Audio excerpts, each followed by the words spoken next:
To our amazing viewers at Cheating Tales Lab, welcome and thank you. Your presence makes these stories worth sharing. We'd love to hear, which part of the world are you joining us from? Let us know. Now, let's dive into today's story. Chapter 1. Foundations of Glass. Silas Mercer navigated through life with surgical precision. At 42, he'd built an intelligence security firm from nothing, married into the wealthy Radcliffe family, and to all appearances, was living the American dream. The sprawling Connecticut estate, two teenagers who excelled in academics, and his position as the security advisor to his father-in-law's banking empire. Everything seemed perfect. But Silas kept a part of himself locked away. Before becoming Silas Mercer, respectable businessman, he'd been something else entirely. A government operative whose skills went far beyond standard intelligence gathering. Skills he'd buried for 15 years when he met Veronica. That April morning, Silas stood in his home office overlooking the estate gardens, watching his wife of 17 years on her phone, pacing with unusual intensity. As chief of security for Radcliffe Financial, his reports often contained explosive information about potential threats to the company. Today's report would be different. It would detonate his entire life. "You've been quiet all week," Veronica said that evening, her honey blonde hair cascading over shoulders bare except for the thin straps of a designer dress he didn't recognize. "Is everything all right with the Phillips security assessment?" Silas studied her carefully. Veronica Radcliffe Mercer, 39, daughter of banking magnate Theodore Radcliffe, had always been poised and confident. Their marriage had begun as genuine love, or so he believed, before evolving into something more complicated. "Phillips isn't the issue," Silas replied, swirling his whiskey. "I'm more concerned about inconsistencies I've found in our personal accounts." A barely perceptible tightening around her eyes. "What inconsistencies?" "Large transfers. Unusual patterns. Nothing concrete yet," he lied smoothly. "Theo needs that report tomorrow," she deflected. "He's been under immense pressure with the Monroe merger." Silas nodded. "I'm aware. The report will be ready." The teenagers, Parker, 17, and Faye, 15, burst into the kitchen with their usual chaotic energy. Neither looked particularly like Silas, but he'd never questioned it. Until now. "Mom, can I take the BMW tonight?" "Blake's having people over," Parker asked, his dark eyes, so unlike Silas's blue ones, avoiding his stepfather's gaze. "Ask Silas," Veronica replied, suddenly intent on her phone. Parker turned reluctantly. "Can I, Silas?" "I'll be careful. Keys are in my office. On one condition, you pick up Faye from her dance class at 9. "But that's right in the middle of," Parker began. "Those are the terms," Silas cut him off, his tone brooking no argument. After the kids left, Veronica's phone buzzed. She glanced at it, then stood abruptly. "I need to meet Lydia for drinks. She's having another crisis with Boyd." Another lie. Lydia Boyd's marriage was rock solid. Silas had verified this personally over the past month of surveillance. "Don't wait up," she added, kissing his cheek with practiced affection. After she left, Silas opened his laptop and reviewed the intelligence he'd gathered. GPS tracking showed Veronica's frequent visits to a downtown penthouse registered to Dominic Walsh, Theodore's smoothly ruthless legal counsel. Phone records revealed thousands of texts. And most damning, paternity tests he'd secretly conducted showing neither Parker nor Faye carried his DNA. The pieces had fallen into place over the last 3 months, ever since he'd intercepted an email never meant for his eyes. Now he knew everything. How his life had been constructed as a convenient fiction, how his position at Radcliffe Financial had been exploited, and how tomorrow's security report would trigger the trap they'd set for him. Silas closed the laptop, his expression unreadable. He'd been betrayed before, in his former life. Those who had crossed him then had learned a terrible lesson. Now, history would repeat itself, but this time, on a much grander scale. He accessed a secure email account and used for 15 years and sent a simple message. "Phoenix requires activation. Timeline, immediate." Within minutes, the reply came. "Phoenix protocol initiated. Assets standing by." Chapter 2. Shadows and Evidence. The morning brought a chill that had nothing to do with the weather. Silas sat in his home gym at 5 a.m., methodically working through his training routine, a regimen far more intense than any normal security consultant would maintain. Between sets, he reviewed the final pieces of evidence on his specialized tablet. The GPS data from Veronica's car showed a pattern. Every Tuesday and Thursday, she visited the penthouse while claiming charity committee meetings. On Saturdays, when she claimed spa appointments, she and Dominic would meet at a lakeside cabin owned through a shell company connected to Theodore Radcliffe. More disturbing were the financial trails. For 7 years, money had been systematically siphoned from accounts connected to Silas's security firm into offshore accounts controlled by Theodore and Dominic. They had been using his company as a front for something much darker, laundering money for certain international clients whose activities would destroy Radcliffe Financial if exposed. The door to the gym opened, and Faye entered, already dressed for school in her private academy uniform. "Morning, Dad," she said, the term feeling hollow now that Silas knew the truth. "You're up early," he observed, setting down his weights. "AP Chem test today." She hesitated. "Can I ask you something?" "Of course. Are you and Mom okay? You both seem different lately." Silas considered her for a moment. Despite the betrayal, he couldn't help feeling a complex mixture of emotions toward the children he'd raised.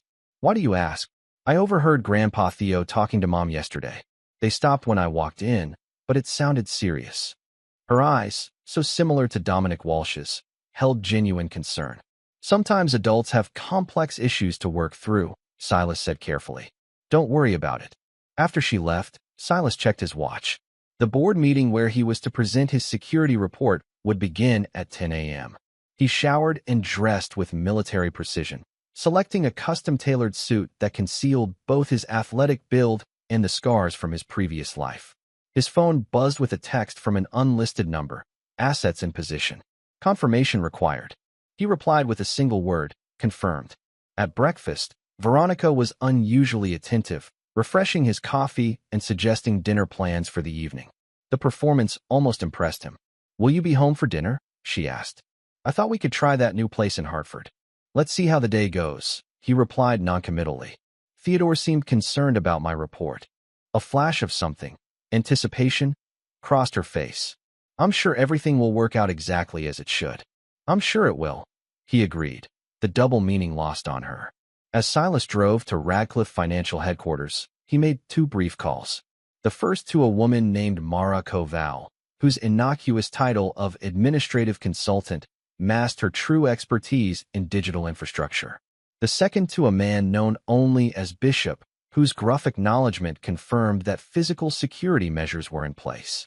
At Radcliffe headquarters, Silas was greeted with unusual deference by the security team, men whose loyalty had been purchased by higher paychecks than his company officially provided. He nodded to them, knowing their role in what was to come. In his office, he found Dominic Walsh waiting, leaning casually against his desk. "Silas," the lawyer said with a practiced smile that didn't reach his eyes. "Theodore asked me to review your report before the presentation." "Did he?" Silas opened his briefcase and withdrew a folder. "Here's the preliminary. The full report has additional sensitive details I'll only present directly to the board." Dominic scanned the document, his expression shifting subtly. "This isn't what we discussed, isn't it?" Silas maintained a neutral expression. "The Moore situation, you were supposed to emphasize the external threats, not the internal vulnerabilities." Dominic's voice held an edge of warning. "I go where the evidence leads me, Dominic. That's what Theodore pays me for." The lawyer's charm evaporated. "This could destabilize relationships we've spent years cultivating." "Indeed," Silas agreed. "Relationships are fragile things." As Dominic left, visibly unsettled, Silas received another text, "Secondary targets under surveillance. Extraction team ready." He replied, "Proceed as planned.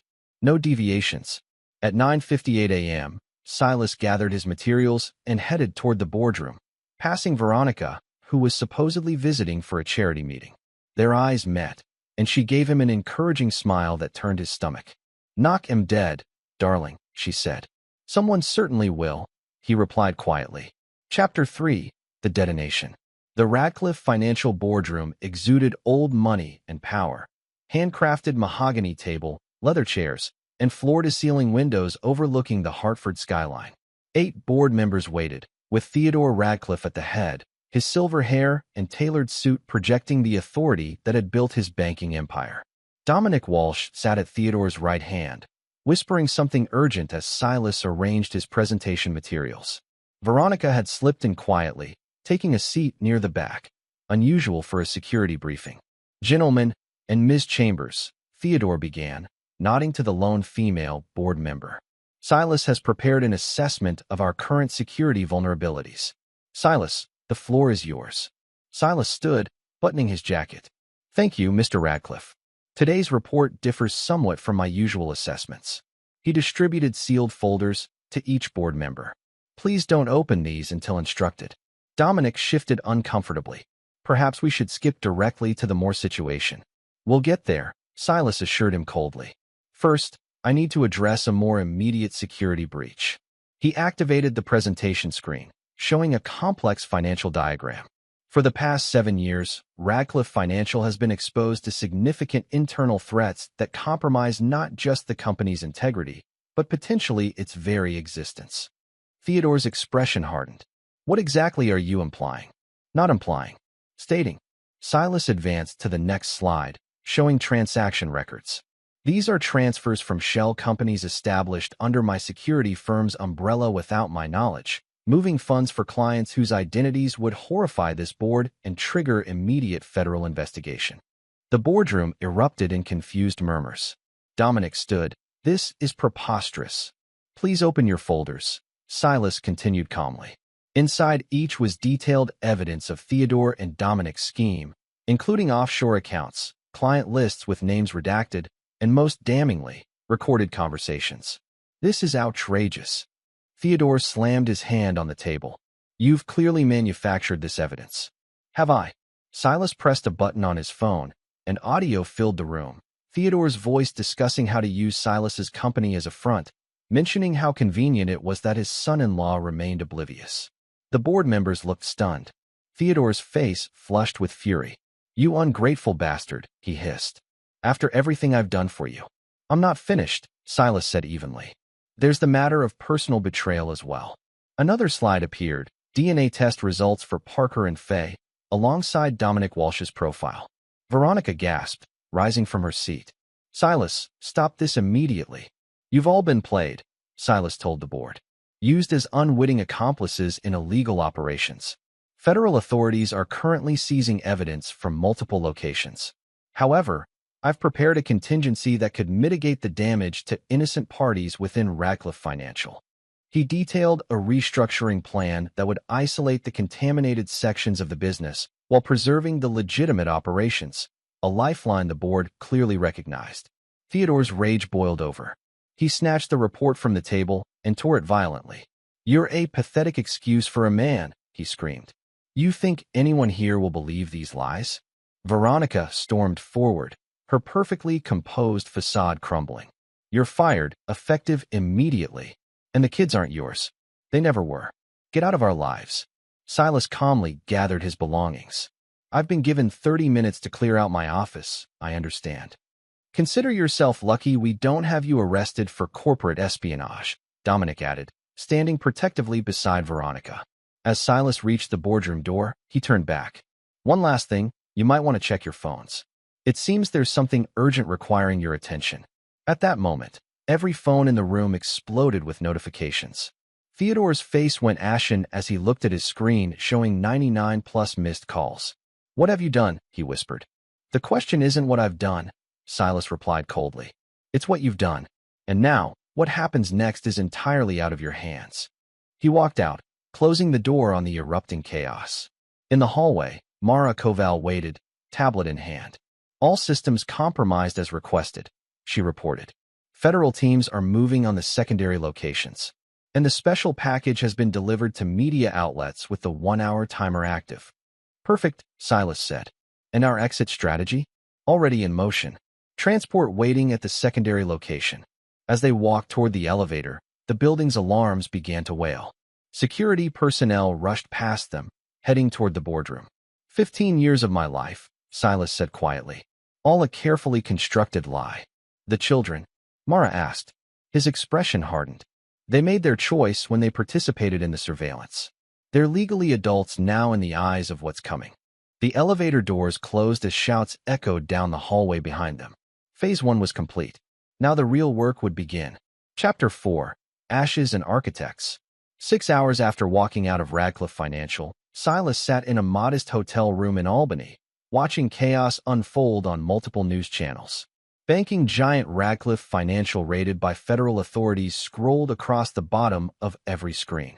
They're calling it the largest financial scandal of the decade, Mara observed, monitoring social media reactions on her laptop. Theodore and Dominic were taken into custody an hour ago. Preliminary charges include money laundering, wire fraud, and racketeering. Silas nodded, his face impassive. And Veronica? Currently being questioned as a person of interest. Her phones and computers have been seized. The first phase had executed flawlessly. The evidence Silas had gathered over months, supplemented by data extracted through Mara's specialized skills, had triggered simultaneous raids on 17 locations associated with the illegal operations. The missed calls that had flooded everyone's phones came from panicked associates, attorneys, and co-conspirators as the carefully constructed house of cards collapsed.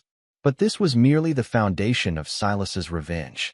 Bishop reports the extraction of all physical assets is complete, Mara continued. The contents of your hidden safe, the backup drives, and the items from the storage units have been secured. And the children? Silas asked, his voice carefully neutral. Parker fled campus when the news broke. Currently at his girlfriend's house. Faye is with Veronica's sister, Miranda. Silas considered this. The past months of surveillance had revealed that both teenagers had been aware of at least portions of the deception. Parker had actively assisted in monitoring Silas's activities, reporting to Theodore and Dominic. Faye's involvement was less direct but still present. She had deliberately misled Silas multiple times about her mother's whereabouts. The betrayal cut deeper than he would admit. His phone vibrated with a message from an unknown number. Phoenix assets deployed to secondary targets. Awaiting authorization for Phase 2. Silas typed his response. Initiate at midnight. No exceptions. You should rest, Mara suggested. Tomorrow will require clarity. I've operated on less sleep in worse conditions, he replied. But he did recline on the bed, staring at the ceiling. 15 years, Mara. I let myself become weak. She gave him a knowing look. You became human. There's a difference. Not in our world. The old world, perhaps. But now you're building something new from the ashes. Silas closed his eyes, allowing memories to surface. Memories of his life before Veronica, before the false security of family. He had been Phoenix then, a government operative specializing in dismantling organizations from within. His skills had made him valuable to agencies that didn't officially exist, handling situations that couldn't be acknowledged. When he'd met Veronica at a cybersecurity conference, he'd already been in transition, creating a legitimate life. Their connection had seemed genuine. Her father's offer to bring his expertise to Radcliffe Financial had appeared to be recognition of his legitimate talents. All lies. He'd discovered the truth by accident 3 months ago. An encrypted email mistakenly routed to his server, detailing how Theodore planned to frame him for the illegal operations if authorities ever got close. 17 years of marriage, built on a foundation of exploitation and lies. The television continued to broadcast images of Radcliffe executives being escorted from buildings in handcuffs. One anchor speculated on the source of the evidence, noting its comprehensive and damning nature. They're calling you a whistleblower, Mara noted with irony. Let them believe whatever narrative serves our purposes, Silas replied. It provides useful cover. His phone chimed with another message, this one displaying a series of numbers representing account balances. In the financial chaos, billions were shifting rapidly. Markets were reacting to Radcliffe's implosion, creating opportunities that Silas's hidden algorithms were exploiting microsecond by microsecond. By morning, Theodore's fortune would be decimated. But more importantly, control of key assets would be transferred through an intricate web of transactions that even the best forensic accountants would need months to unravel. Silas rose and approached the window, looking out at the city lights. Contact our people in Zurich. Tell them to accelerate the timetable. And I want hourly reports on Dominic's legal maneuvers. Already happening, Mara confirmed. His attorneys have filed emergency motions, but Judge Holloway denied them. Holloway, Silas repeated with satisfaction. Another piece carefully positioned years ago, a federal judge whose career had been quietly saved by one of Silas's anonymous interventions. What about Veronica's sister? Miranda could become problematic with Faye, Mara noted. Miranda has her own secrets, Silas replied coldly. Bishop will pay her a visit tomorrow. She'll surrender Faye to child services rather than risk exposure. The night deepened as they continued preparations. At precisely midnight, Silas received confirmation that Phase 2 had begun, a coordinated series of revelations to key media contacts, financial institutions, and regulatory authorities that would ensure no recovery was possible for the Radcliffe empire. By dawn, he had slept exactly 3 hours, all he needed to function at optimal capacity. The news had evolved overnight, with Theodore Radcliffe's face now emblazoned across every channel above headlines declaring the collapse of his banking empire. Mara entered with coffee and a secure tablet. Phoenix Assets report all Phase 2 objectives achieved. Dominic Walsh's legal team has withdrawn representation citing irreconcilable conflicts of interest. And this just came in. She handed him the tablet showing surveillance footage of Veronica leaving a police station, surrounded by reporters shouting questions. Her perfect composure had vanished, replaced by barely controlled panic. Where will she go? Mara asked. Her mother's estate in Greenwich, Silas replied without hesitation. It's the only property not directly connected to Theodore's finances. She'll believe it's safe. He set down his coffee. Time to move to the next phase. Prepare the Greenwich team. Chapter 5. Ghosts and Architects. The Greenwich estate sat on 3 manicured acres, a colonial revival mansion that had belonged to Veronica's mother's family for generations. Security was minimal, a gated entrance, basic alarm system, and the illusion of privacy afforded by old money and influential neighbors. From a nondescript van parked half a mile away, Silas monitored thermal imaging showing 3 heat signatures inside the main building. Veronica, an older woman likely to be the housekeeper, and a third figure that intel confirmed was Lydia Chambers, Veronica's closest friend and confidant. Perimeter sensors active, reported Bishop, a compact man whose military bearing couldn't be disguised by civilian clothes. All communications into and out of the property are being intercepted. Silas nodded. What's their conversation? Bishop adjusted a dial, bringing the women's voices into clarity through the directional microphones aimed at the house's windows. Completely blindsided me, Veronica was saying, her voice shaking with emotion that Silas recognized as rage rather than sorrow. How could he have gathered all that evidence without anyone noticing? The question is what he's planning next, Lydia replied. A man doesn't just walk away after something like this. He's nothing, Veronica spat. A useful tool that outlived his purpose. Once my father's lawyers contain this situation. Veronica, Lydia interrupted. Your father's being held without bail. The evidence is overwhelming. This isn't going away. There was a sound of glass shattering. Veronica's temper manifesting physically. That life I built, 17 years pretending to love that empty shell of a man. The perfect wife, the perfect mother. For what? To watch it all collapse because he somehow grew a spine. Silas's expression remained impassive, but his fingers tightened almost imperceptibly on the armrest. What about the children? Lydia asked. Parker's smart. He's already distancing himself, staying with Blake's family. Faye's with Miranda for now, but we need to get her somewhere more secure. If anything happens to those kids, nothing will happen to them, Lydia assured her.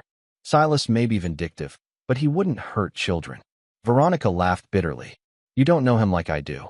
There was always something inhuman underneath that polished exterior. Something cold that I could never quite reach. I should check on Faye, Lydia said. Miranda called earlier, said she was having trouble getting through to you. A phone rang in the background. Veronica answered, her voice shifting instantly to one of concern. Miranda? What's wrong? What do you mean people came for Faye?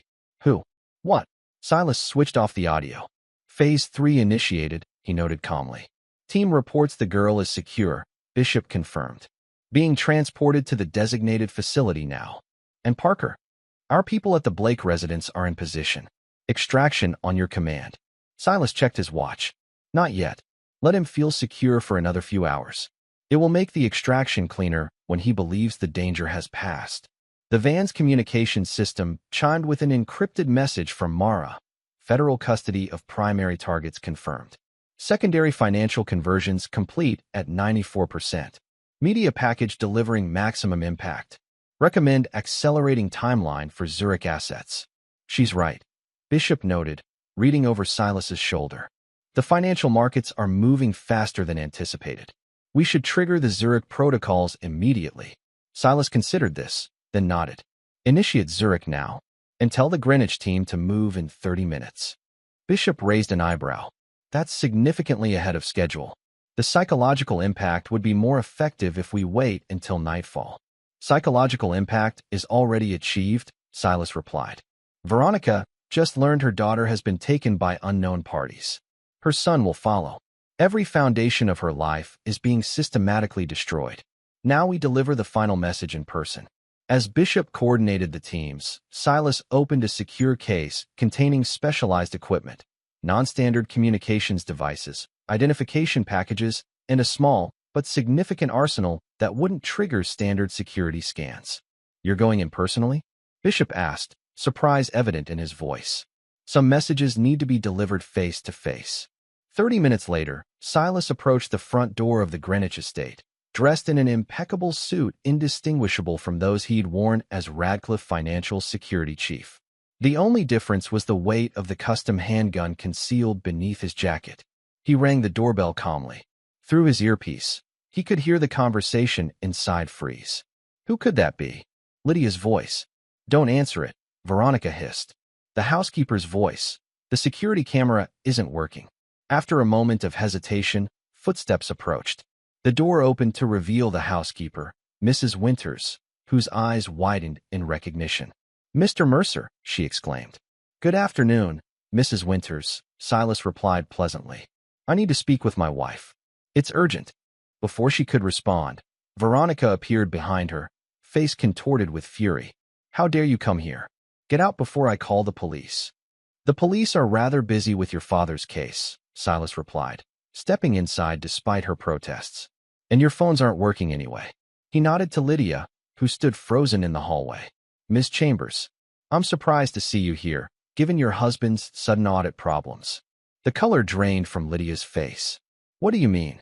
The IRS seems very interested in certain offshore accounts connected to your family trust. Curious timing. Veronica stepped forward, trembling with rage. Where is my daughter? What have you done with Faye? Where is my daughter, you mean? Silas corrected her. The one I raised for 15 years believing she was mine. She was never yours. Veronica spat. Neither of them were. You were just a convenient father figure while While you built your little empire on my back, Silas finished. Using my company, my expertise, and my blind spot. The family I thought was real. The calculated calmness of his response seemed to unnerve Veronica more than any show of anger would have. She took an unconscious step backward. What do you want? She demanded. I came to deliver a message, Silas replied. Everything you and your father and Dominic built is gone. The offshore accounts, the shell companies, the hidden assets, all seized or redirected. Your children are being taken to a secure location where they'll be well cared for during the coming storm. You can't just take them. Veronica cried. I already have, Silas replied simply. Consider it the first payment for 17 years of lies. Is that all you came to say? Lydia interjected, finding her voice. To gloat. No, Silas said, his gaze returning to Veronica. I came to tell you that this is just the beginning. You thought you knew me, controlled me, used me. You didn't even scratch the surface of who I really am. He stepped closer, his voice dropping so only Veronica could hear him. Before I met you, I destroyed people for a living. Organizations, corrupt officials, entire networks. They disappeared because of me. I buried that life when I married you, believing I could have something real. Thank you for reminding me who I truly am. Veronica's expression shifted from defiance to the first flickers of genuine fear. What are you going to do? Everything, Silas replied simply. And you'll never see it coming. As he turned to leave, Veronica lunged for a decorative sculpture on a nearby table, swinging it wildly at his head. With reflexes that shocked her, Silas caught her wrist mid-swing, applying precise pressure that caused her fingers to release the improvised weapon. Don't make this physical, Veronica, he advised quietly. It's an arena where you can't possibly win. He released her and walked calmly to the door. Oh, and the estate's security system has been compromised for months. Every conversation, every meeting, every indiscretion with Dominic in your mother's bed, all documented. The file copies are already with the federal investigators. As he pulled the door closed behind him, he heard Veronica's anguished scream of rage and fear, the sound of someone realizing that their entire world was truly collapsing. In the car waiting at the end of the driveway, Bishop sat at the wheel. Satisfying. It's not about satisfaction, Silas replied. It's about consequences. Take me to see the children. Chapter 6. Webs and Consequences.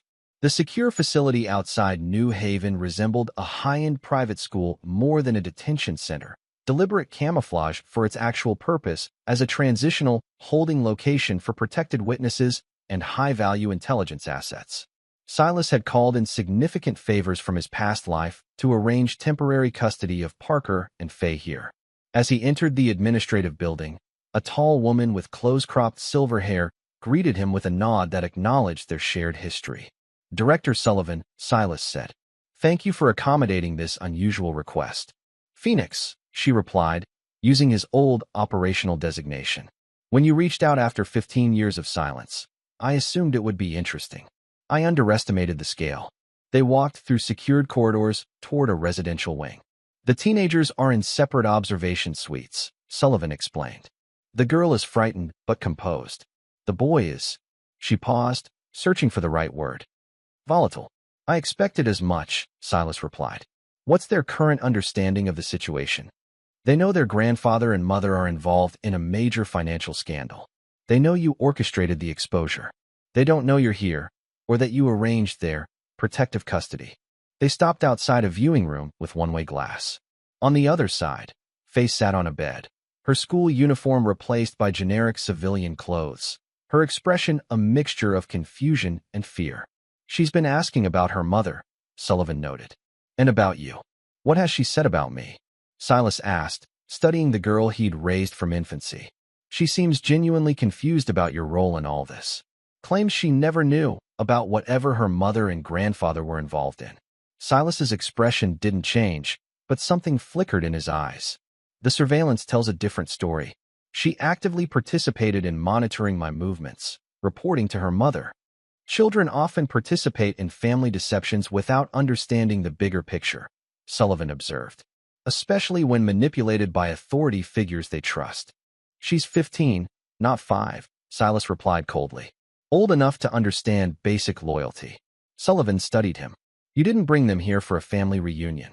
What's your actual plan for these kids? Their leverage, Silas answered honestly. And they need to be contained during what comes next.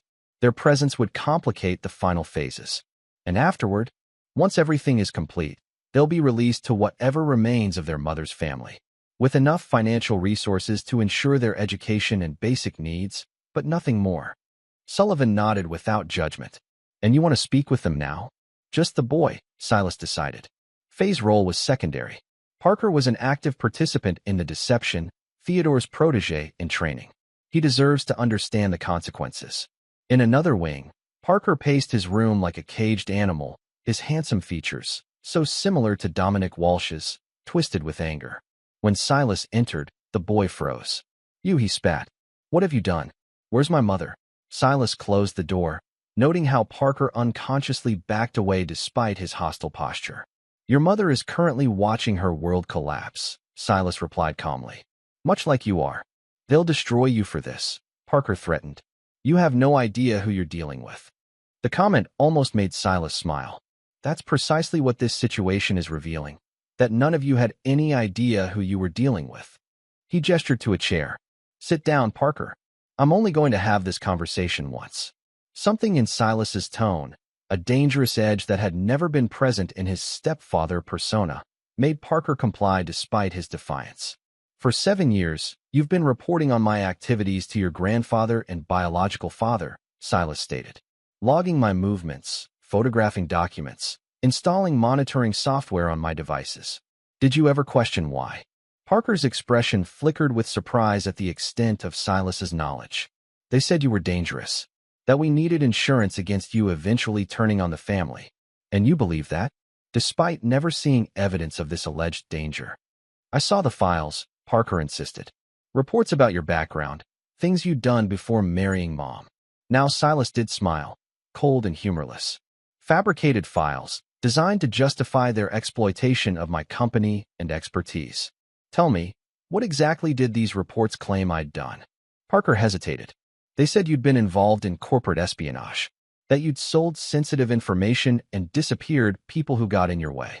Close, but fundamentally wrong, Silas replied. I didn't sell information. I gathered it for agencies that don't officially exist.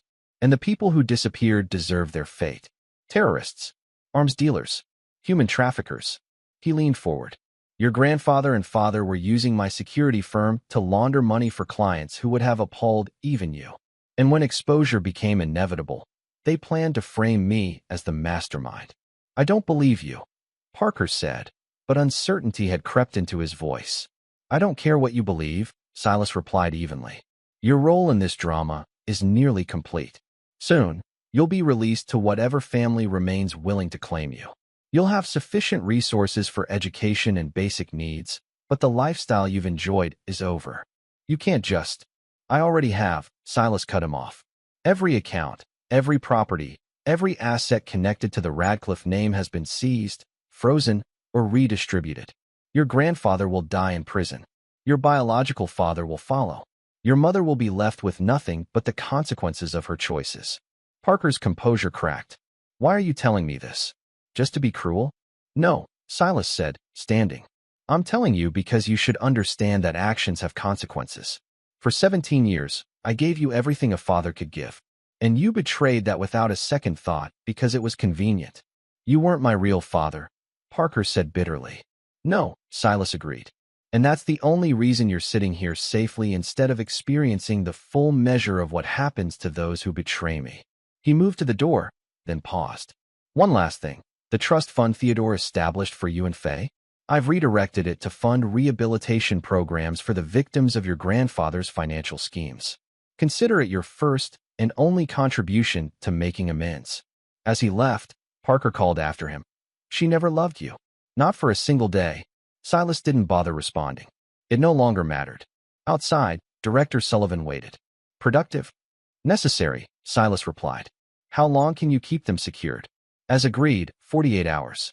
After that, they become a legal complication neither of us wants. 48 hours is sufficient, Silas confirmed.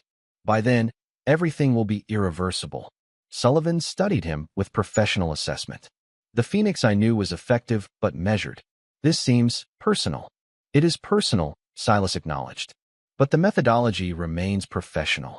As they walked back toward the exit, Sullivan asked, was any of it real? Your life with them? For a moment, something resembling genuine emotion crossed Silas's face.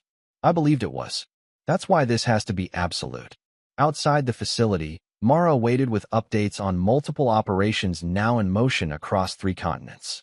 The complex web of financial algorithms Silas had designed was systematically dismantling Theodore Radcliffe's empire, redirecting assets through untraceable channels while simultaneously exposing the darkest secrets of his business practices to authorities worldwide.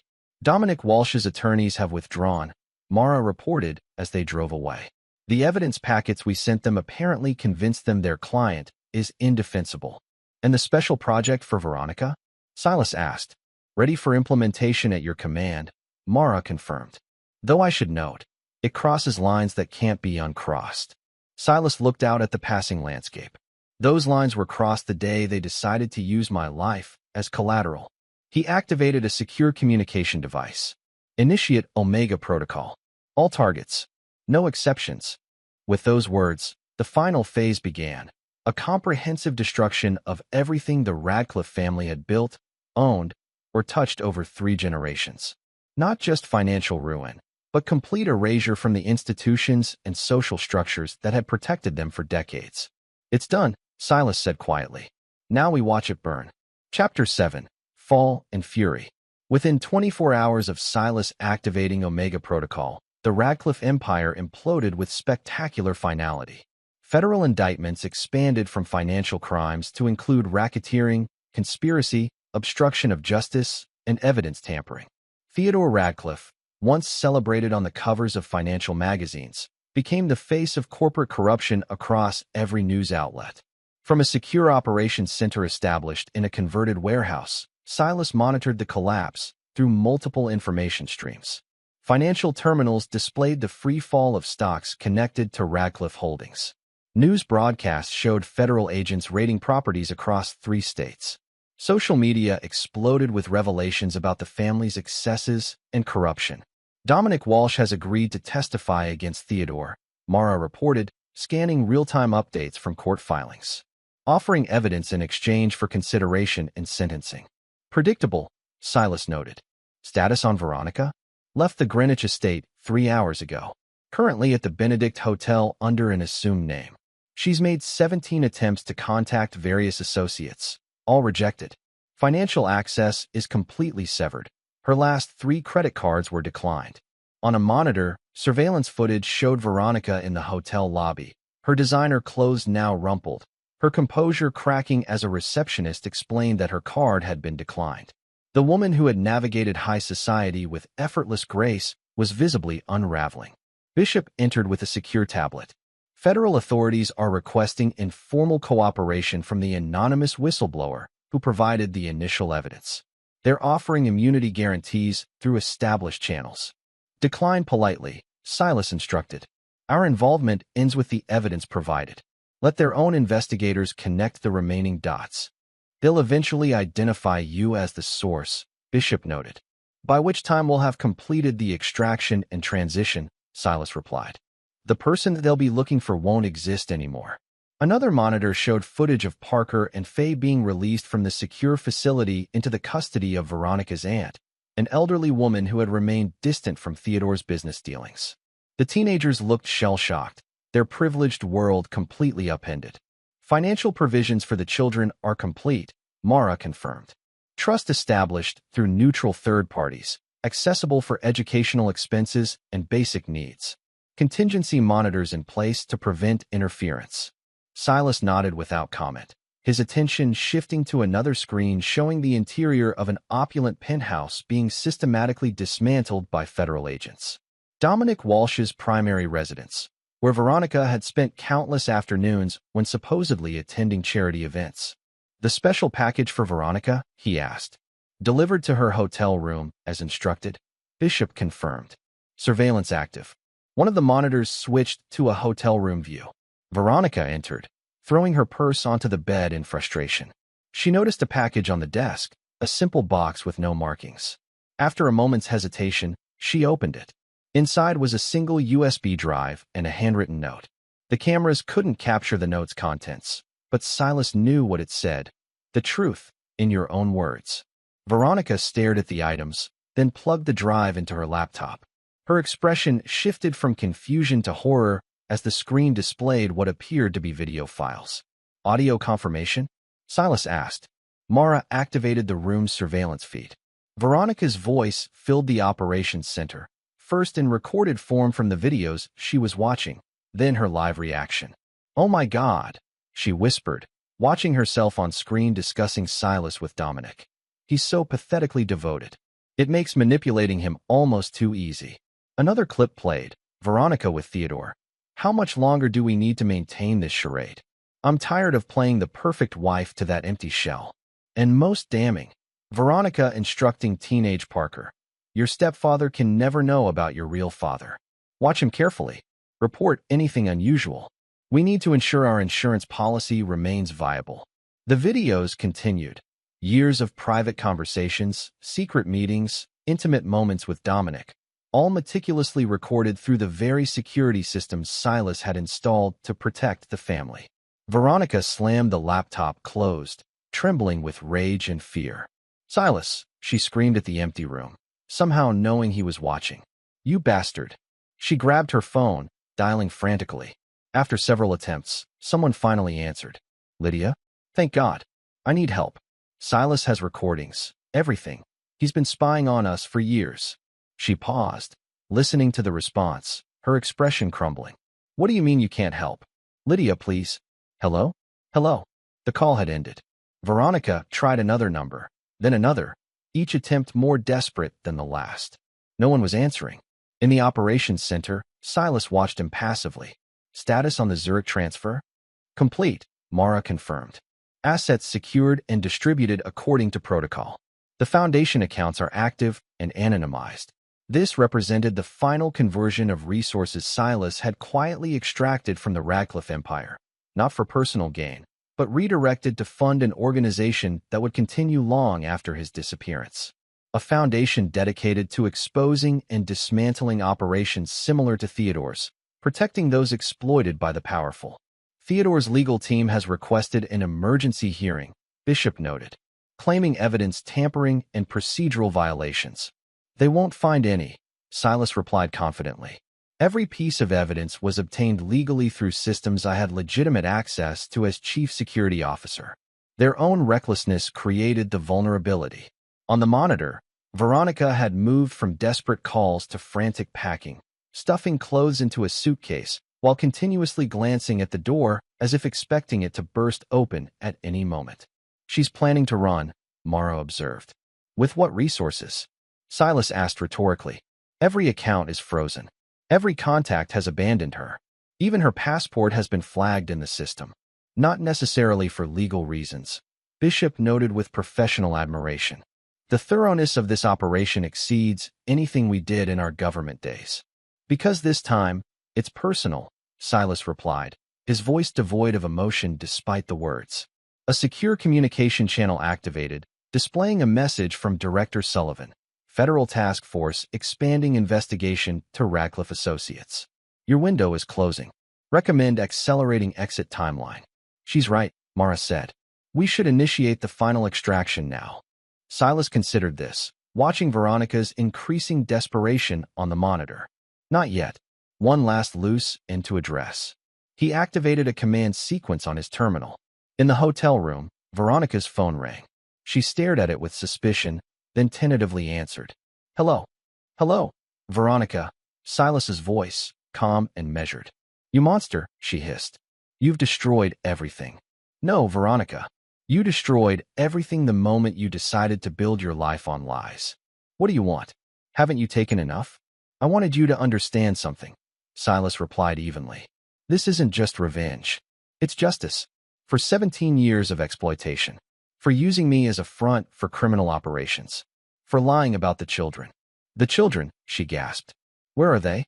What have you done with them? They're safe with your Aunt Eleanor. With sufficient resources for their basic needs, but nothing more. The privilege and excess they've enjoyed is over. Veronica's voice turned pleading. Silas, please. Whatever you think I've done, the children are innocent. Parker actively spied on me for years, Silas replied coldly. Faye deliberately misled me about your activities. They chose their side. They're just kids. They did what their mother and grandfather asked. Actions have consequences, Veronica. That's the final lesson in all of this. Her tone changed, desperation giving way to fury. You think this is over? That you've won? You have no idea what my father is capable of, even from prison. He has connections you can't begin to imagine. Had, Silas corrected. Past tense. Every connection has been severed, exposed, or neutralized. There's nothing left of the Radcliffe influence. Nothing left of the life you knew. I'll find you, she threatened. Wherever you go, whatever you become. I'll find you, and I'll make you pay for this. No, Veronica. You won't, Silas replied with absolute certainty. Because after tonight, Silas Mercer will cease to exist. Just as your life as you knew it has ceased to exist. He ended the call and turned to his team. Initiate final extraction. We're done here. As they began shutting down the operations center, wiping systems and preparing for departure, Bishop asked, was it worth it? 17 years of your life for this moment. Silas paused, considering the question. It wasn't about worth. It was about correction. They tried to use me as a tool. They forgot that tools can be dangerous when turned against their users. Outside, the first hints of dawn illuminated the horizon. By nightfall, Silas Mercer would be gone, erased as thoroughly as he had erased the Radcliffe Empire. In his place, a new identity would emerge, continuing the work he had begun before Veronica, before the illusion of family had temporarily diverted him. The Phoenix would rise again, but this time, operating by his own rules rather than those of agencies and handlers. The foundation established with redirected Radcliffe assets would become his new mission, identifying and dismantling operations that exploited the vulnerable, that hid behind facades of respectability while building empires on corruption. It's time, Mara announced. The final systems wiped clean. Silas took one last look at the monitor showing Veronica, now slumped on the hotel room floor, the full weight of her new reality finally sinking in. Then he turned away, closing that chapter with the same precision that had defined every aspect of his operation. The game was over, and he had won. Chapter 8.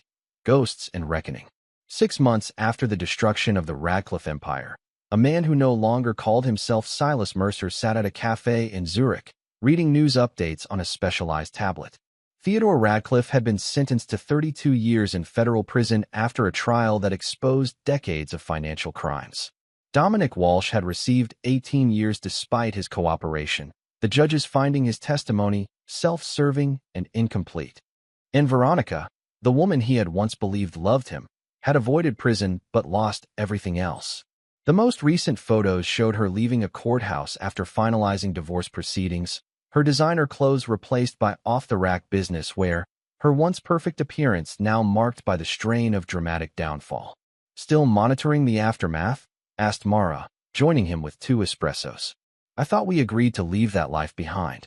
Knowledge is security, he replied, accepting the coffee. And old habits persist. In the months since orchestrating the Radcliffe collapse, he had established a new identity. Gabriel Shaw, international security consultant with specialized expertise in identifying financial vulnerabilities. This cover provided perfect, legitimate access to the systems and information needed for his true purpose, directing the Phoenix Foundation's operations against targets similar to Theodore Radcliffe. The Watson operation is ready to proceed, Mara noted, referring to their current project, a human trafficking network operating behind a legitimate shipping company. Final authorization needed. Approved, he replied. Full spectrum response. His phone vibrated with a secure message, a regular update on the monitoring of certain individuals from his previous life. Parker had dropped out of his prestigious university, now working entry-level positions while struggling with the adjustment to normal life. Faye had adapted better, reportedly focusing on academics with new determination. You still track them, Mara observed. The children. Potential variables require monitoring, he replied neutrally. Variables or vulnerabilities? She pressed. Before he could respond, another secure alert appeared, this one marked with highest priority. He opened it to find surveillance photographs of Veronica entering a building in Geneva, followed by interior footage showing her meeting with a man whose face triggered immediate recognition protocols. Alexander Kazan, he identified. Former FSB, now private contractor specializing in hostile extractions and targeted eliminations. She's looking for you, Mara realized. Despite everything, she's still pursuing revenge. As predicted, he replied calmly. Her psychological profile indicated a 78% probability of obsessive response rather than acceptance. This changes our timeline, Mara noted. We should accelerate relocation protocols. He considered this, studying the images of Veronica with the Russian operative. The woman in the photos bore little resemblance to the polished socialite he had married. Her features were harder, her expression haunted by bitterness and obsession. No, he decided. We don't run. We address this directly. Direct confrontation increases exposure risk by 43%, he finished. Acceptable parameters given the alternative of perpetual evasion. He activated a secure communication channel. Bishop, we have a situation requiring immediate response. Kazan Protocol, Geneva location. Full containment. Within an hour, operatives connected to the Phoenix Foundation had established surveillance on both Veronica and Kazan. Reports flowed in, detailing the Russian's movements, his contacts, the resources Veronica had somehow assembled to fund this vendetta. From a secure apartment overlooking Lake Geneva, he monitored the operation personally. The confrontation with Veronica's hired hunter would need to be definitive, not just neutralizing the immediate threat, but ending her pursuit permanently. Kazan is moving, Bishop reported via secure channel, heading toward the hotel district with specialized equipment. Interception point. Recommended location is the parking structure on Rue du Mont Blanc. Minimal civilian exposure, multiple exit routes. Approved, he confirmed. Non-lethal protocols and less escalation is unavoidable. Though he had taken lives in his former role as a government operative, the Phoenix Foundation operated by different rules. Elimination was a last resort, used only when all other options had been exhausted. As darkness fell over Geneva, he prepared personally for the confrontation, selecting equipment with practiced efficiency.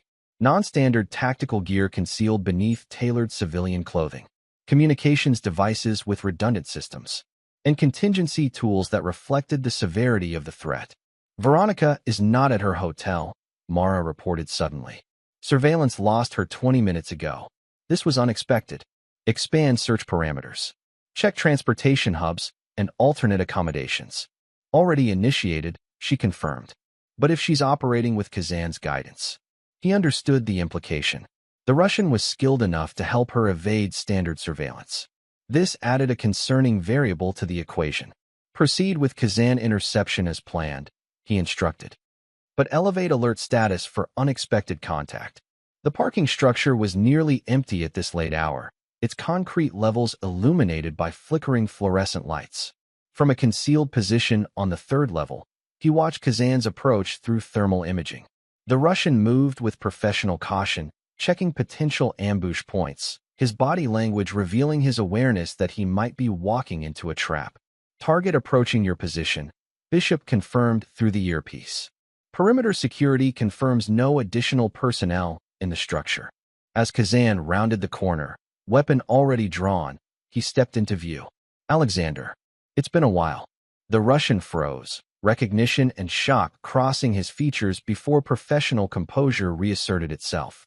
Phoenix. I heard rumors you had gone civilian. Evidently exaggerated, he replied evenly. You're working for Veronica Radcliffe now. Kazan didn't deny it. Business is business. She's paying well to find someone who destroyed her family. She's paying to find a ghost, he corrected. Silas Mercer no longer exists. Yet here you stand, Kazan observed, his weapon still raised. Why confront me directly? Not your usual approach. Professional courtesy, he replied. Walk away from this contract. Find other work. The Russian actually smiled. You know that's not how this functions.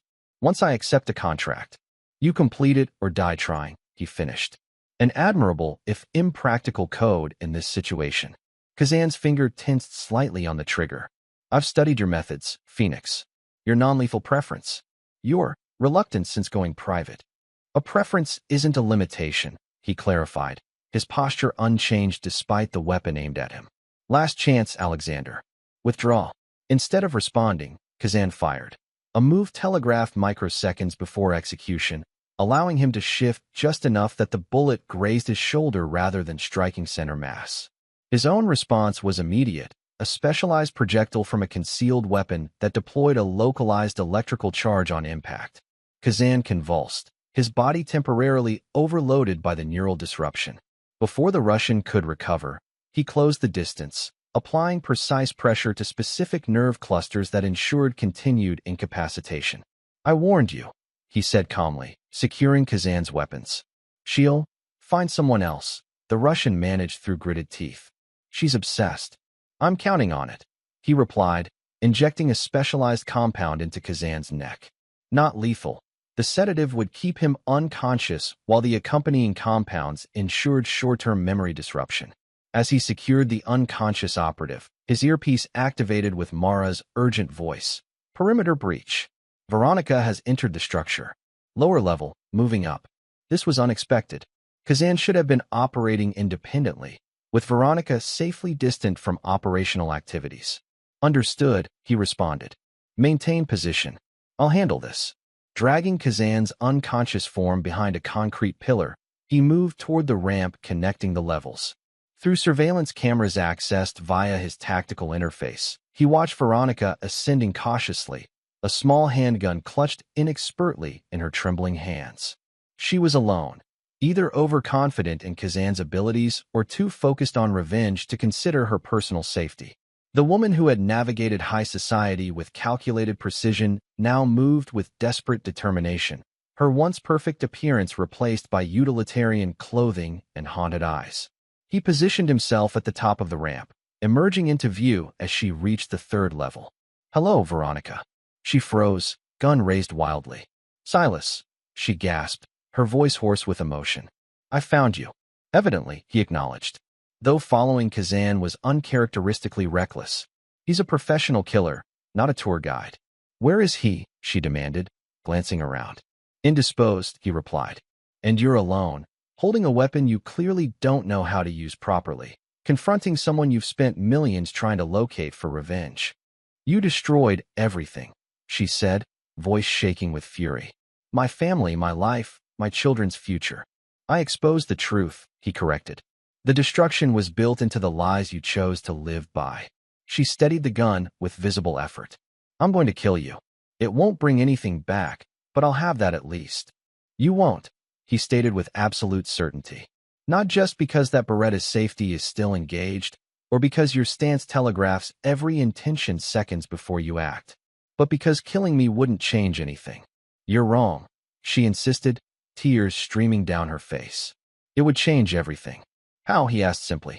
Would Theodore be released from prison? Would Dominic's testimony be undone? Would the evidence of your family's crimes disappear? Would the children suddenly regain their privilege built on corruption? The gun wavered in her grip. They were just children. They didn't deserve to lose everything. They haven't lost everything, he replied evenly. They've lost excess and privilege built on lies. They still have resources for education, for building legitimate lives. They hate me, she whispered, raw anguish breaking through. Parker won't even speak to me. Faye just asks why. Why I lied. Why I chose Dominic. Why everything had to be destroyed. Valid questions, he noted without sympathy. The same ones I asked myself when I discovered the truth. Her expression hardened again. You never loved me. Not really. No one who loved someone could do what you did. I loved who I thought you were, he corrected. A fiction you carefully constructed and maintained for 17 years. When that fiction dissolved, so did any obligation to protect your feelings or future. He took a step closer, noting how she tightened her grip on the weapon. The gun won't work, Veronica. Not just because you lack the training, but because I removed the firing pin while Kazan was storing it in your hotel room safe. Her eyes widened in shock. You've been watching me all along? Of course, he confirmed. Just as I watched Theodore's operations for months before acting. Just as I'll continue monitoring you to ensure this obsession doesn't endanger others. She lowered the useless weapon, defeat finally overcoming rage. What happens now? You have a choice, he told her. Continue this self-destructive pursuit, spending what little resources you have left chasing someone who no longer exists. Or accept reality and focus on rebuilding some semblance of a life. What life? She asked bitterly. There's nothing left. There's truth, he replied simply. For perhaps the first time in your adult life. Build from that if you're capable. He turned to leave, knowing the conversation was effectively over. Veronica's pursuit had been predictable but ultimately futile. A last desperate attempt to regain some control over a situation that had irreversibly slipped from her grasp. This isn't over, she called after him, empty defiance in her voice. It was over the moment I discovered the truth, he replied without turning back. The rest has just been aftermath. As he disappeared into the shadows of the parking structure, surveillance systems confirmed Bishop's team moving in to collect both Kazan and Veronica, the Russian for transportation to a remote location where he would awaken with strategically altered memories. Veronica for discreet return to her hotel with similar memory adjustments to blur the direct confrontation. Neither would remember the exact details of this encounter, but both would retain the essential message. Pursuing Phoenix was futile and potentially fatal. In the secure apartment overlooking Lake Geneva, Mara waited with updated intelligence on their primary mission, the trafficking network they had been preparing to dismantle. Kazan and Veronica's situation contained? She asked as he entered. Completely, he confirmed. Neither will pursue further action after tonight's interventions. And the psychological impact? She pressed. Seeing her again, after everything? He considered the question, analyzing his own emotional response with the same precision he applied to external threats. Negligible. She's a loose and now resolved, nothing more. Mara accepted this with a nod, knowing better than to press further. The Foundation Board has authorized full-spectrum response against the Watson network. Operations can commence at your command. He reviewed the operational details with renewed focus, the confrontation with his past already categorized and filed away. The Phoenix had fully emerged from the ashes of Silas Mercer's life, stronger and more purposeful than before. The betrayal that had destroyed his manufactured life had ultimately restored his true nature, calculating, relentless, and absolutely committed to balancing scales that others believed beyond reach. Initiate primary sequence, he instructed. Full spectrum deployment. As systems activated and operatives moved into position against their next target, he allowed himself a rare moment of reflection. The revenge against the Radcliffes had been personal, but what came next was something more significant, a mission that would continue long after particular vendettas had faded into history. The Phoenix had risen again, and this time, there would be no distractions from its purpose. Chapter 9. Ashes and Rebirth. 1 year to the day after exposing the Radcliffe Empire, Gabriel Shaw, formerly Silas Mercer, codenamed Phoenix, stood on the observation deck of Zurich's Prime Tower, watching the city lights illuminate as dusk settled. The Phoenix Foundation had established its covert headquarters here, operating behind multiple layers of legitimate businesses and security consultancies. Quarterly results exceed projections, Mara reported, joining him at the railing. 5 major operations dismantled, 18 high-value targets neutralized, over 4,000 victims extracted, and provided rehabilitation resources. Acceptable progress, he acknowledged. Status on the Montevideo situation? Bishop's team achieved full penetration of the network. Evidence packages delivered to 3 separate enforcement agencies. Coordinated raids scheduled for tomorrow morning. In the 12 months since leaving his old life behind, he had built something far more significant than the security consultancy that had once been his cover. The Phoenix Foundation now operated globally, identifying and systematically dismantling organizations similar to Theodore Radcliffe's, predatory operations that exploited the vulnerable while hiding behind facades of legitimacy. The billions redirected from Radcliffe's hidden accounts funded an organization that could operate completely independent of governmental oversight or political interference. Their methods combined surgical precision with absolute commitment to exposure and justice. The monitoring reports on former Radcliffe associates arrived, Mara noted, offering a secure tablet. He reviewed the information with practiced efficiency. Theodore Radcliffe remained in federal prison, his health deteriorating rapidly under the strain of confinement. Dominic Walsh had attempted to secure early release through additional cooperation, only to have his petition denied when evidence packages anonymously delivered to prosecutors revealed his testimony had strategically omitted critical details. And Veronica, the quarterly surveillance confirmed she had finally abandoned her obsessive pursuit of revenge following the Geneva confrontation. Now working as an administrative assistant at a small real estate firm in Connecticut, she lived in a modest apartment, her former social circle completely closed to her. The children, he asked, scrolling through the report. Parker dropped out of university permanently, Mara reported. Currently working construction in Colorado, seemingly determined to distance himself from both his name and former life. Faye continues at boarding school, academic performance exceptional. She's applied to medical programs, focusing on humanitarian medicine. He considered this information dispassionately. The different paths taken by the teenagers he had raised as his own represented the divergent responses to catastrophic truth. Parker rejecting everything associated with his former privilege, Faye channeling the disruption into productive ambition. Remove Parker from active monitoring, he decided. Maintain the educational trust for Faye, but increase the distance between foundation involvement and fund administration. You're letting them go, Mara observed. They've become irrelevant variables, he replied. Their choices no longer intersect with operational concerns. This wasn't entirely accurate.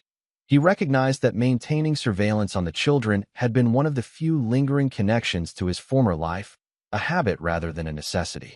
Releasing them from monitoring represented the final severance of Silas Mercer's existence. His secure phone vibrated with an alert from the Foundation's automated tracking system. A familiar name had appeared in a financial transaction flagged for unusual characteristics. Interesting, he noted, reviewing the details. Lydia Chambers has reactivated dormant accounts connected to Radcliffe Holdings. Lydia, Veronica's former friend and confidant, had largely escaped the initial collapse, distancing herself quickly enough to avoid significant financial damage. This sudden activity suggested something had changed. Worth investigating? Mara asked. Initiate preliminary surveillance, he directed. Digital footprint only until we determine relevance. As the automated systems began tracking Lydia's activities, another alert appeared. This one from physical security monitoring Theodore Radcliffe's confinement. Medical emergency reported at Radcliffe's facility, Mara noted, accessing the detailed information. Apparent cardiac event. Critical condition. He absorbed this update without visible reaction. Theodore's death had been anticipated in their projections. The man was 72 with a history of cardiovascular issues exacerbated by the stress of imprisonment. Maintain surveillance on all associated parties, he instructed. Theodore's death will trigger response patterns among surviving network members. The sun had fully set now. Zurich's financial district transformed into a geometric pattern of illuminated windows and darkened spaces. From this height, the patterns resembled the complex network diagrams the Foundation used to map criminal organizations, each light a node in an interconnected system. We've received confirmation on the Watson network extraction, Mara reported. All targeted victims secured. Rehabilitation protocols initiated.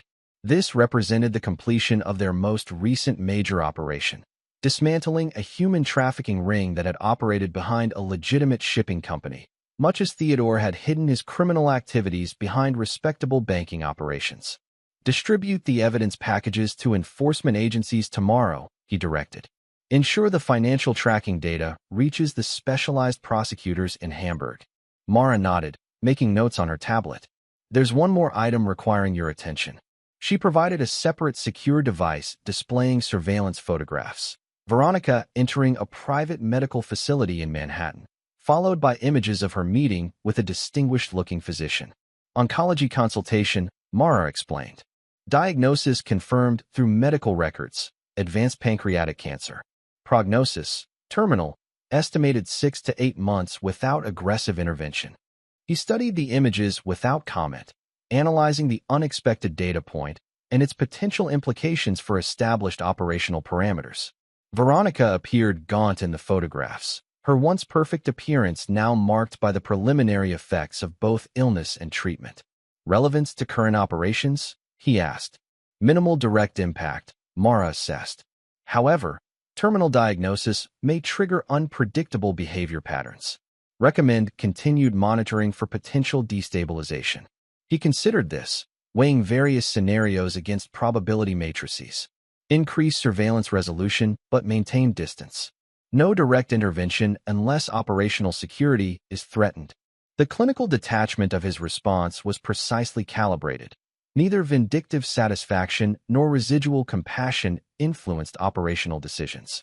The woman who had betrayed him was now simply another variable in an equation, her terminal illness a factor to be monitored rather than a source of either pleasure or regret. His secure channel activated with an urgent communication from Bishop. Theodore Radcliffe confirmed deceased. Heart failure. Security protocols at detention facility indicate potential information breach during medical response. This development required immediate attention. Direct Bishop to implement containment protocols, he instructed Mara.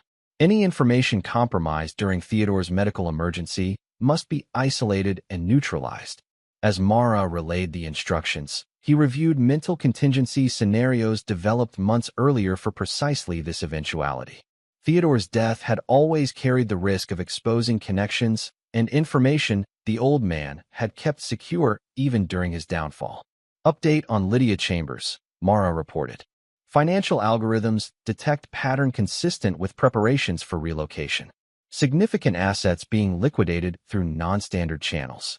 The convergence of these events, Theodore's death, Lydia's sudden financial activity, Veronica's terminal diagnosis, created a pattern that triggered his operative instincts. Not coincidence, but correlation. Full spectrum monitoring on Chambers, he directed. And prepare the Geneva containment team for potential activation. You believe she's operating on Theodore's posthumous instructions, Mara observed. Not a question, but an assessment. Probable, he confirmed. Theodore would have established contingency protocols in the event of his death. Chambers was always the most insulated of his associates, positioned to survive the initial collapse. The implications were clear. Despite thorough dismantling of the Radcliffe empire, Theodore had maintained a final failsafe, a mechanism triggered by his death that could potentially threaten the new life and mission Gabriel had constructed. Over the next 72 hours, Foundation resources confirmed the suspected pattern. Lydia Chambers had accessed hidden accounts connected to Theodore's most closely guarded operations.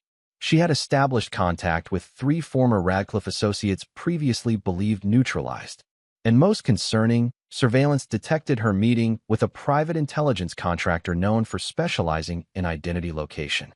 "They're looking for you again," Mara concluded as they reviewed the accumulated evidence in the Foundation's Secure Operations Center, using Theodore's death as the trigger for a contingency plan. "Expected," he noted, studying the complex data visualization displaying the emergent threat network. Theodore was always methodical. He would have prepared for his death, activating resources beyond our initial containment. The question wasn't whether to respond, but how completely. The Foundation's operational parameters emphasize proportional response and minimizing collateral impact. Yet this resurgent threat struck at the very core of the Foundation's security, his own continued anonymity. "Options?" he asked, though he had already calculated the most efficient approach. Standard containment would require individual neutralization of each activated asset, Mara analyzed. Time-consuming and creates potential for information leakage before completion. And non-standard options? She hesitated briefly. A comprehensive response targeting the central node would be more efficient but exceeds normal operational guidelines. The central node, Lydia Chambers herself, the linchpin of Theodore's posthumous contingency. Eliminating her would collapse the emergent threat network before it could fully activate. "Prepare both standard and comprehensive response packages," he directed. Final decision pending additional intelligence. That intelligence arrived 12 hours later through one of the Foundation's deep cover operatives embedded in Veronica's medical support team. During a pain medication-induced state of reduced inhibition, she had revealed critical information to her physician, information immediately flagged by surveillance algorithms. Mara provided the transcript. She told her doctor that Theo left instructions with Lydia. "Find Silas, expose everything he's built, make him pay even after we're gone." The threat was no longer theoretical, but confirmed. Theodore's final act of vengeance, orchestrated from beyond the grave through Lydia Chambers, targeted not just Gabriel personally, but the Foundation itself, the mission he had built from the ashes of his former life. Implement comprehensive response, he decided. Full spectrum, no limitations. Within 24 hours, Foundation assets had mobilized globally. The operation proceeded with surgical precision. Lydia Chambers' sophisticated security was penetrated, her access to the activated Radcliffe resources severed, and the woman herself secured in a Foundation containment facility in the French Alps. Gabriel personally conducted the final interview. Entering the secure room, where Lydia sat composed despite her circumstances, her expression revealing calculation rather than fear. "I wondered if you'd come yourself," she remarked as he took the seat across from her. The great phoenix, risen from Silas Mercer's ashes. Theodore's contingency plan, he stated without preamble. "All details. Now." She smiled thinly. "Always so direct. That's what Veronica found most boring about you, you know. The complete lack of nuance." "The plan, Lydia," he repeated, unmoved by the attempted provocation. "Insurance," she replied simply. Theodore knew he might not survive to see his revenge completed.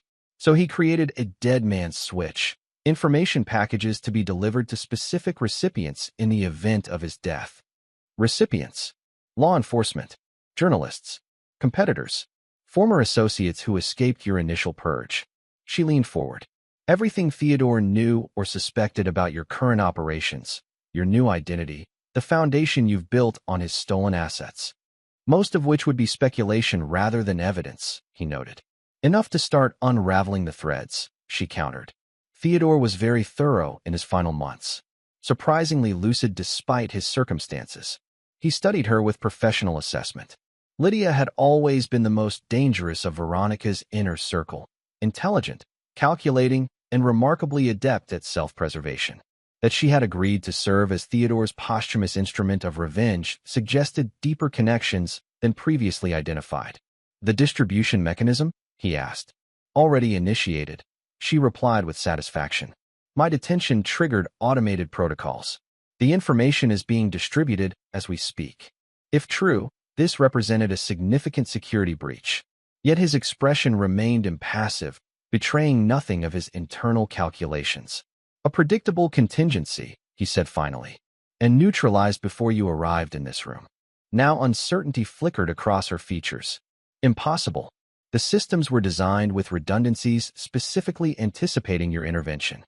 Indeed they were, he acknowledged. Sophisticated work, but fundamentally flawed in assuming our intelligence hadn't already mapped those redundancies months ago. This wasn't entirely accurate. The Foundation had discovered some, but not all of Theodore's contingency systems. However, psychological operations against high-value intelligence assets often required controlled deception. You're bluffing, Lydia decided after studying his expression. Some packages have already reached their destinations. Possible, he conceded, but irrelevant. Any recipient of Theodore's information packages has simultaneously received alternative documentation establishing clear motivations for discrediting the Foundation's work. The narrative has been preemptively controlled. This was true. Foundation protocols for high-risk exposure scenarios included comprehensive countermeasure packages deployed to neutralize potential threats before they materialized. Theodore's posthumous revenge had been anticipated and prepared for long before his death. What happens to me now? Lydia asked, her composure finally showing cracks. I assume retirement isn't an option. You have choices, he replied. Cooperation with complete disclosure of all remaining Radcliffe assets and operations, followed by relocation with monitoring, or resistance, followed by more permanent containment. Relocation where? A location where your particular skills can be constructively applied under Foundation supervision, he explained.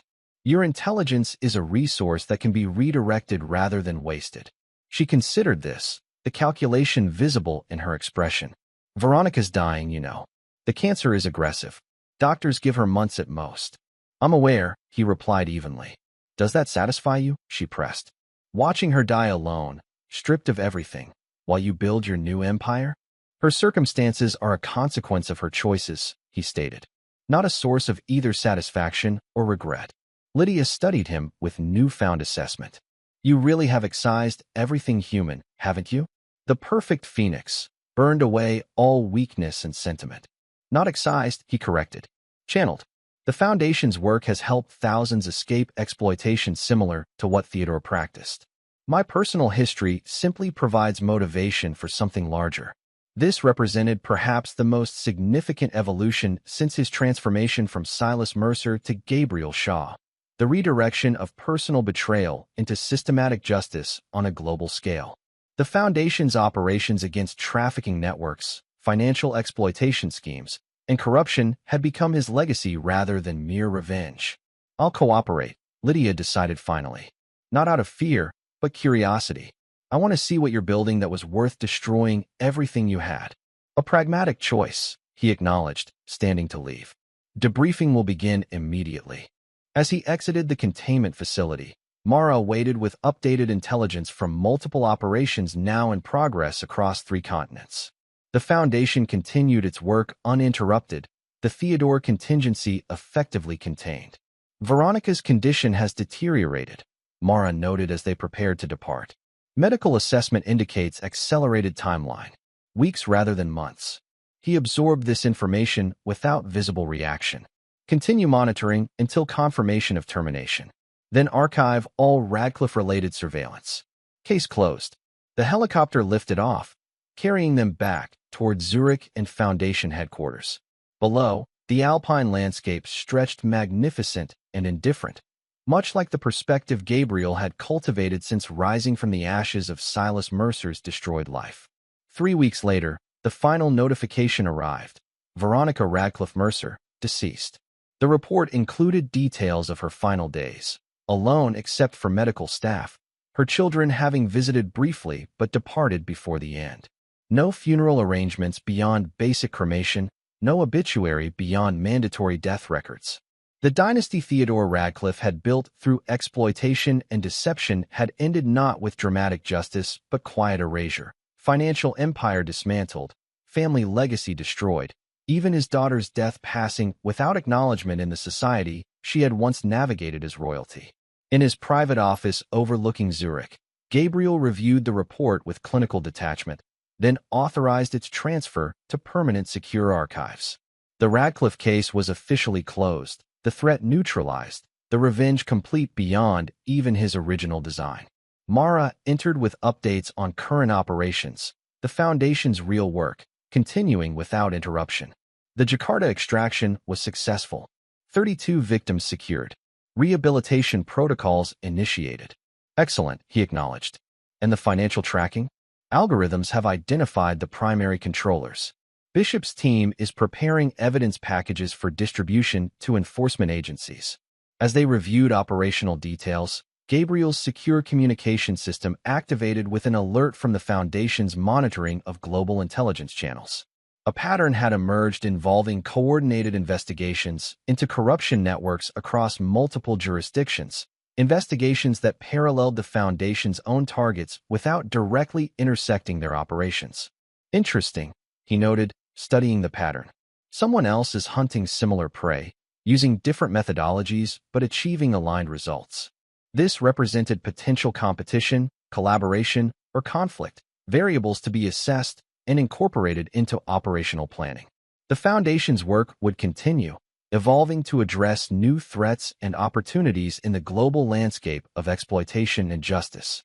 The Phoenix had risen from personal betrayal to something far more significant, a force for systematic correction of injustices beyond the reach of conventional authorities.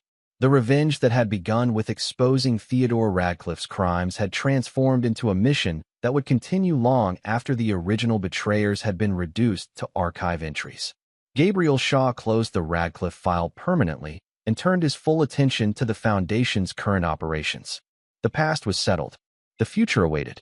The Phoenix would continue to rise, again and again, for as long as necessary. This is where our story comes to an end. Share your thoughts in the comments section. Thanks for your time. If you enjoy this story, please subscribe to this channel. Click on the video you see on the screen, and I will see you there.